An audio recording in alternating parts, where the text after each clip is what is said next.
Here's a flavorful and nutritious weight loss recipe: broccoli and chicken stir-fry.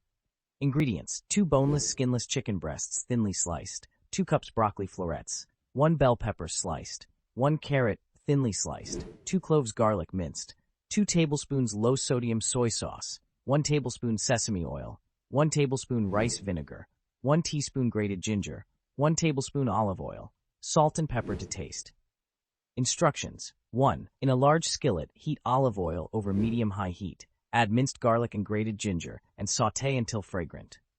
2. Add sliced chicken to the skillet and cook until browned. 3. Stir in broccoli florets, bell pepper, and carrot slices. Cook until vegetables are tender crisp. 4. In a small bowl, whisk together soy sauce, sesame oil, rice vinegar, salt, and pepper. Pour the sauce over the chicken and vegetables and toss to coat evenly.